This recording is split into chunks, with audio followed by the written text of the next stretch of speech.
నువ్వు నీకు కాల్ వస్తుంది చూడు. హలో రిషి, వస్తానని చెప్పాను కానీ నేను రాను. అవును, నేను లాస్ట్ వీక్ వస్తానని చెప్పాను కానీ ఇంకా నేను రాను. నేను ప్రామిస్ చేశాను, ఇంకా నుంచి నేను రాను. ఇంకా నుంచి ఆడుకునేదానికి కాల్ చేయొద్దు. Okay bye. ఏందిరా ప్రామిస్ అది ఇది అంటున్నావు? ఓ అలా ఆడుకునేదానికి పిలిచారు, నేను రానని చెప్పాను. ఎందుకంటే నేను ప్రామిస్ చేశాను కదా. అచ్చో, నాకన్నా ఈరోజు అమ్మతో ఉండాలనిపించిందా నీకు ఇంట్లో? కానీ నువ్వు నాకు ప్రామిస్ చేసినట్టు ఏం గుర్తులేదే. నీకు ప్రామిస్ చేయలేదు, మరెవరికి?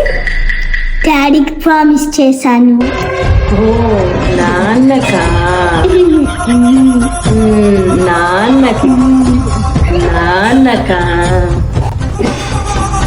వీక్ అంతా స్కూలు, ఏవో ఒక క్లాసులు, వెళ్ళి ఆడుకురాపో, నీకు కూడా బాగుంటది. లేదమ్మా, నేను నాన్నకి ప్రామిస్ చేశాను.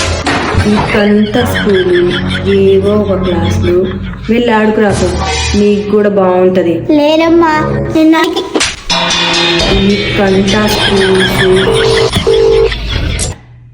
రిషి, మీరు వస్తానులేమ్మా. ఎంతసేపు కావాలంటే అంతసేపు ఆడుకోమ్మా. నేను వచ్చి నువ్వు తీసుకొస్తాను, ఓకేనా? బాయ్. వెళ్ళి ఆడుకో. రిషి, సరే వస్తాలే. సరే నేను వస్తా. నువ్వు చెప్తున్నావని అంటున్నా. ఏం చెప్పావు? నువ్వు చెప్తున్నావని అంటున్నా. వెళ్ళి ఆడుకోపో. బాయ్ అంటే అన్నాడు గాని ఆ ఊహ ఎంత బాగుందో. ఏడేంటి తెగ ఫీల్ అయిపోయాడు.